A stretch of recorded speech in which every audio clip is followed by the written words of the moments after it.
और रोहितास बाग के लिए बढ़ा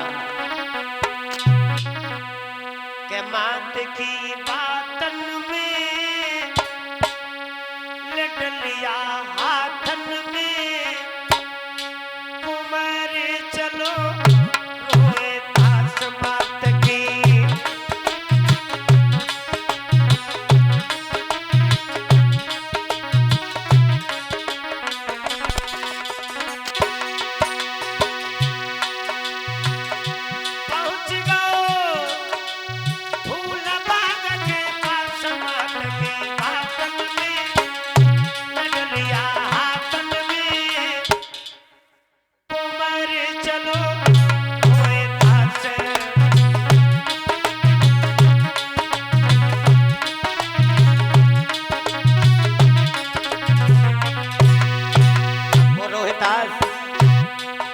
बाग में पहुंच गया। माया रूपी फूल, उसी फूल पे विश्वामित्र पोनिया नाग बन करके डाली पे छुप करके बैठ गए। रोहितास ने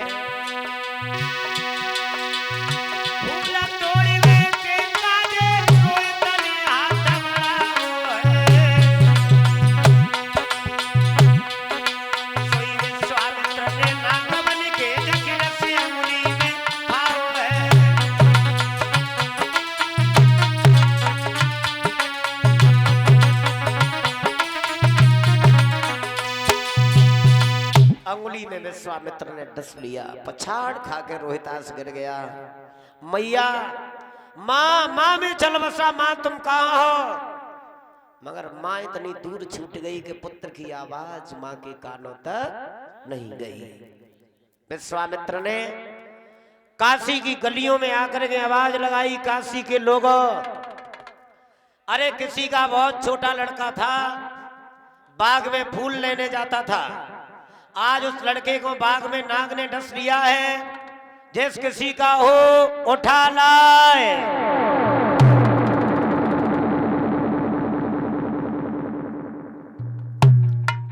रसोई में तारा भोजन बना रही थी, हाथ से रोटी छूट गई। हाय बेटा, हाय बेटा कह के आंगन में पछाड़ खा के गिर गई। पंडित जी ने उठाया, तारा क्या हो गया? जवाब दिया, महाराज मेरा जीवन ही खराब हो गया, हमारे पुत्र को नाग ने डस लिया है, अभी हमने आवाज सुनी है। पंडित जी ने जवाब दिया, तारा डस लिया, अभी मर नहीं गया, पहले भोजन बनाओ उसके बाद जाओ। वाह भाई वाह। तारा ने भोजन बनाया, भोजन बनाने के बाद दोनों हाथ जोड़े जवाब दिया, पंडित जी मैं अब जा सकती हूँ? अभी नहीं, पहले भगवान का भोग लगाओ तब जाओगी। तुलसीदास जी ने सच कहा है, पराधीन सपने सुख नाई,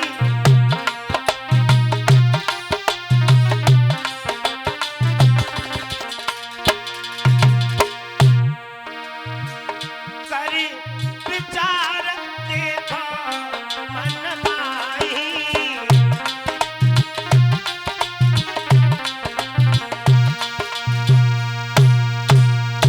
भगवान का तारा ने जब भोग लगाया है सज्जनों,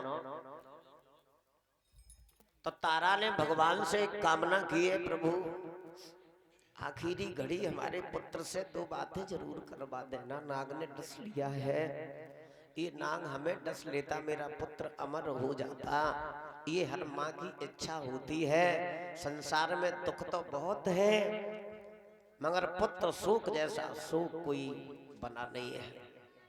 मैं भगवान से कामना करूंगा, प्रभु माता पिता के जीवन में बड़ा से बड़ा दुख दे देना, कभी पुत्र शोक मत पहुंचाना। आज तारा बिलकती डकराती हुई बाग में पहुंची है, और जब तारा बाग में पहुंच गई तो अपने पुत्र को नाम लेकर के बुला रही है, रोहितास रोहितास कहाँ हो रोहितास? रोहितास जब जमीन पे पड़ा है, मैया ने पुत्र को पड़ा हुआ देखा, लोगों गोदी में उठा लिया, मुंह पे मुंह रख लिया। रोहितास कहने लगा, मैया रोना नहीं, रोना नहीं मां, लीनो जन्म सो मरत है, यो धीर दिल को दीजियो,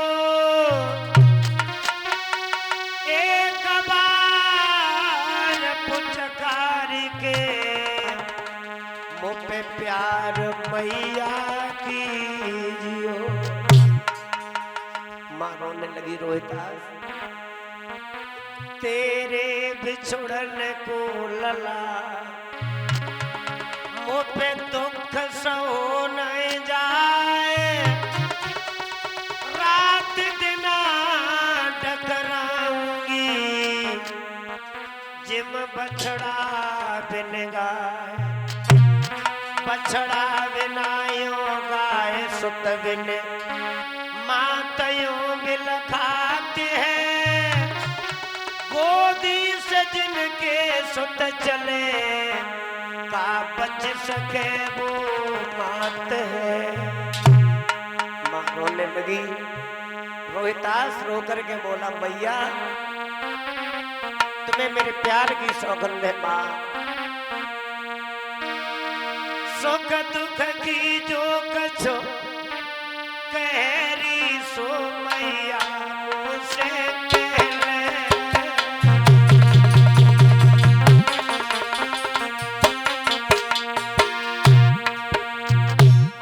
ये भगवान ने जीवन को ऐसा बनाया लोगों,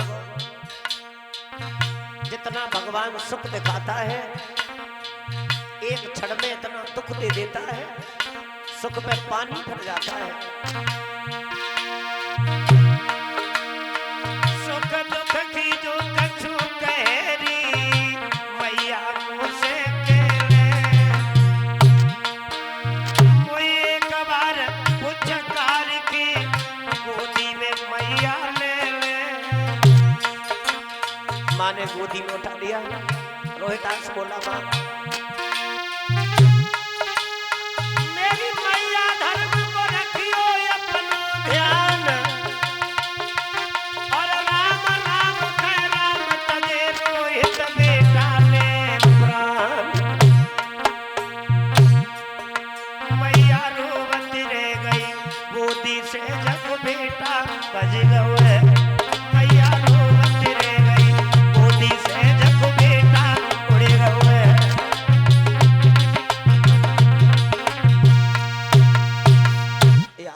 भाइयों, मैया तारा कभी पुत्र के ओठ पे ओठ रख कर डिटकार मार के रोती है, कभी पुत्र के पैरों पे अपना मस्तक मारने लगती है। ऐसा लग रहा है कि तारा पागल हो गई है। बाद में रोहितास को उठाया, रोने लगी मैया बेटा कहाँ हो तुम? अरे बेटा निकबूल रे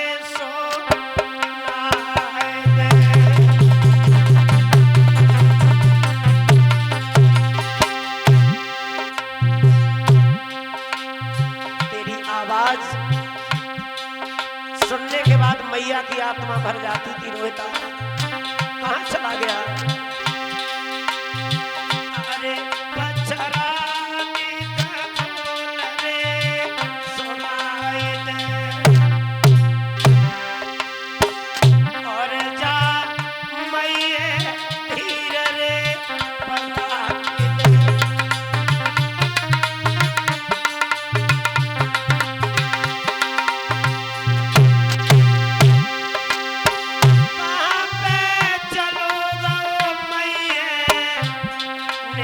बताई दे।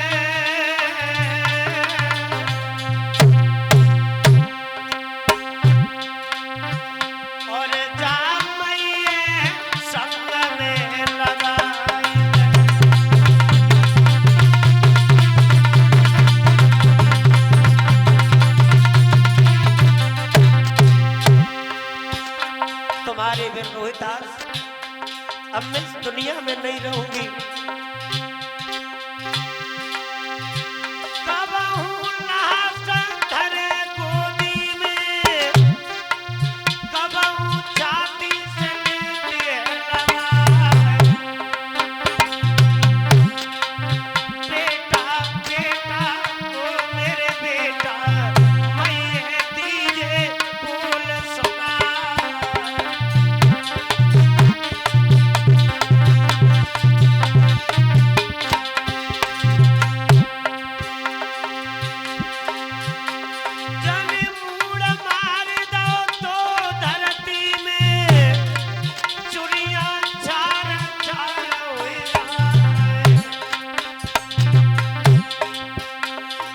धरती अभागिन तू तो फट जाती, कोई में पाप मिल जाए समाए।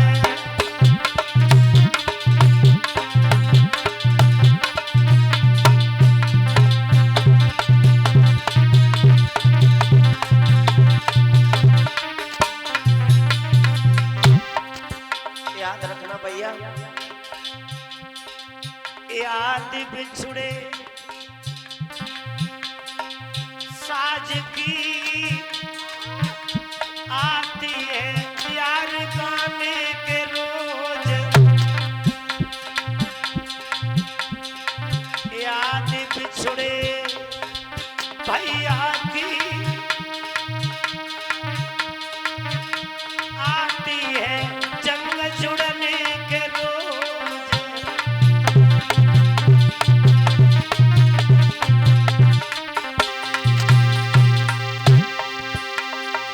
याद बिछुड़ी मैया की आती बीमारी के रोज,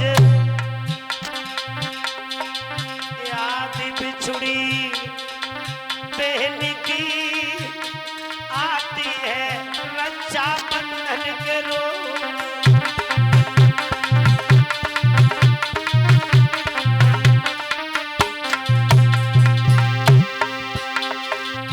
भैया ने बेटा की लाश मैया मरघट में आई गई है, पीरम ने बेटा की लाश माता मरघट में आई गई है।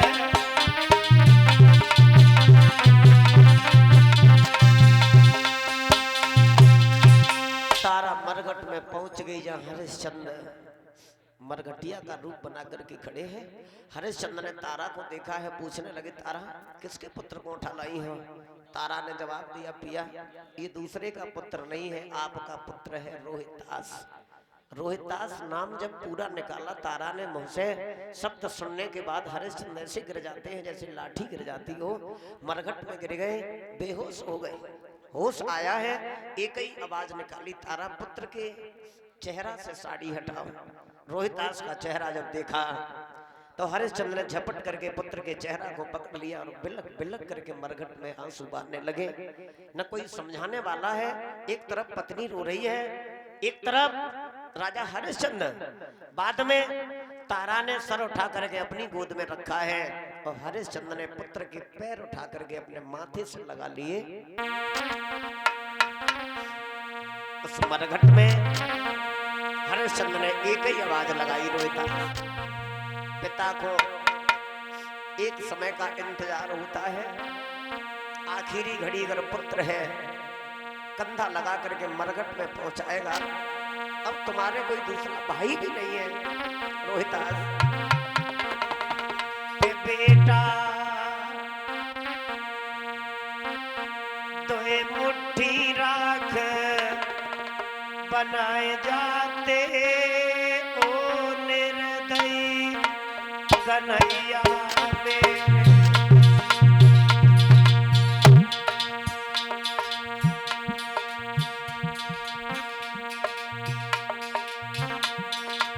बबला की अरथी में गधा लगाए जाते ओ निर्दयी कन्हैया कहाँ है।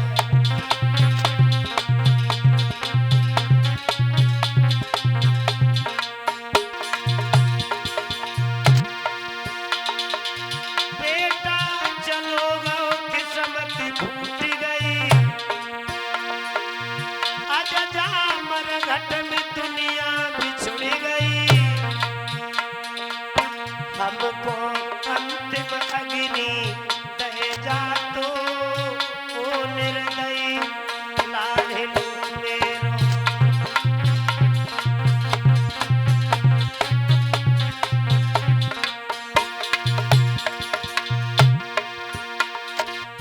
रोहितास बेटा बिन को मरघट लगे, वो बबला की चिता बने।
में बहाने के लिए जब आगे बढ़े हैं तो हरिश्चंद्र ने जवाब दिया, तारा एक बात सुनो, वहां तुम्हारा धर्म जा रहा था तो यहाँ मेरा धर्म जा रहा है, पहले कफन और कर दे दो, उसके बाद में मुर्दे का दफन होगा।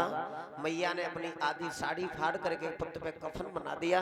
जवाब दिया, महाराज हमारे पास कर नहीं है, ब्राह्मण के यहाँ भोजन बनाती हूँ, केवल पेट भर भोजन मिलता है, दौलत नहीं मिलती। बाद में हरिश्चंद्र ने कहा, तारा अब तो धर्म नष्ट हो रहा है। आखिरी घड़ी मैया तारा ने अपने पुत्र रोहितास के शरीर को देखा और जवाब दिया, बेटा एक दिन तू पैदा हुआ था तो मैया पिता ने लाखों की दौलत दान में लौटा दी, आज इस माँ के पास में कौड़ी भी नहीं है। पुत्र के शरीर को टटोलने लगी, मैया का हाथ वहां पहुंच गया जहां पुत्र की करधौनी है, और करधौनी में माताएं जो श्रृंगार के रूप में पैसा डाल देती हैं, वो तो राजा का बेटा था। करधौनी में स्वर्ण के सिक्का पड़े थे, सोने का सिक्का माने निकाल करके आखिरी घड़ी पुत्र का श्रृंगार बिगाड़ करके महाराज हरिश्चंद्र के हाथ में कर दे दिया। जवाब दिया, महाराज माफ करना, हम जैसी पापनी की लाज विधाता ने रख ली। उस दिन से एक श्रृंगार के रूप में माताएं करधौनी में पुत्र के पैसा डाल देती हैं, वो धर्म तारा का बच गया। बाद में पुत्र की लहस का जल प्रवाह गंगा जल में किया है पथ पत्नी ने। हरिश्चंद्र तो मरघट में बेहोश रह गए। तारा काशी के लिए बड़ी है, शरीर नग्न हो गया, और जब तक सर पे साड़ी नहीं होती है तब तक सुहागिन किसी के सामने जाती नहीं है। बाद में तारा एक मंदिर में आकर के बैठ गई। हरिश्चंद्र की आत्मा ठंडी नहीं हुई, उन्होंने कहीं से मुर्दा बच्चे को ला करके मंदिर के सामने डाल दिया। भारी विश्वामित्र जब मुर्दा सामने डाला है तब विश्वामित्र भगे फौरन एक मुर्दा ढूंढ के लायो है, और हड्डी मां से अलग करके ओठन से खून लगायो है।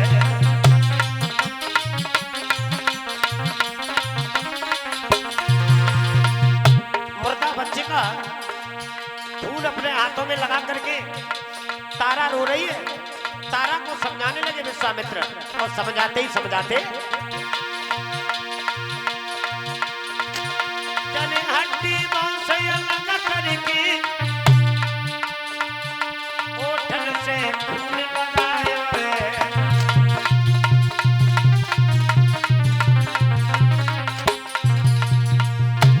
काशी में आवाज लगा दी, काशी में कोई डायन आ गई, किसी के बच्चे का भक्षण कर लिया। मैंने मंदिर में बैठा देखा है, कालू नरेश ने हरिश्चंद्र को बुला करके तलवार पकड़ाई, डायन का वध करके आओ।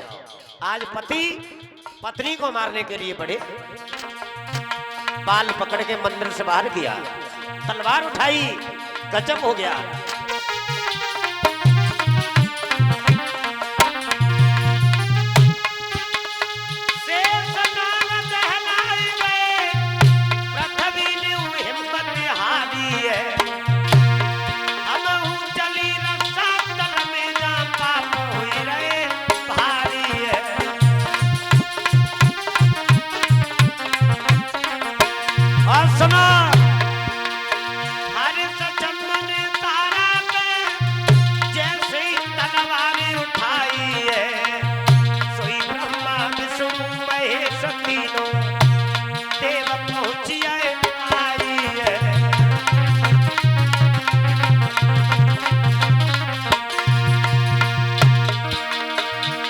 शंकर भगवान की, ब्रह्मा विष्णु महेश के तीनों देव पहुंच गए आई है।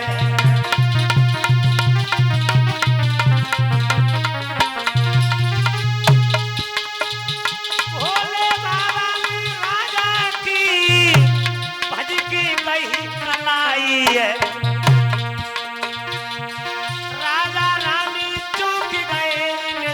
सपन की आई है।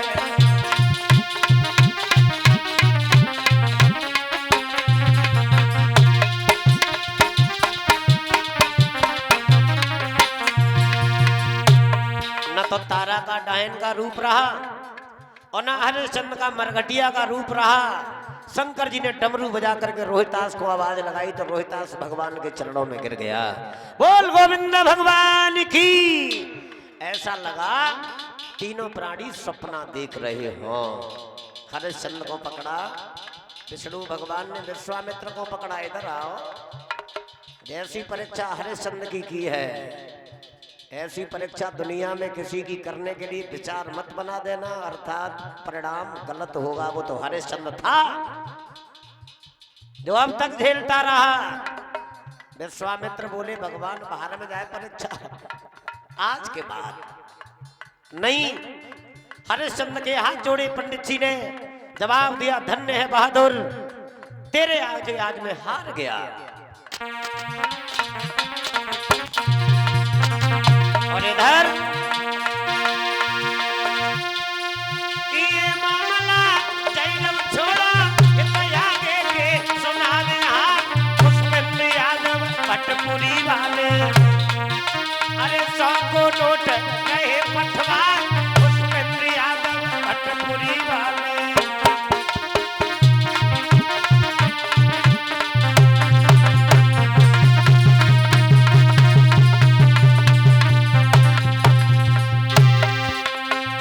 और साथ ही साथ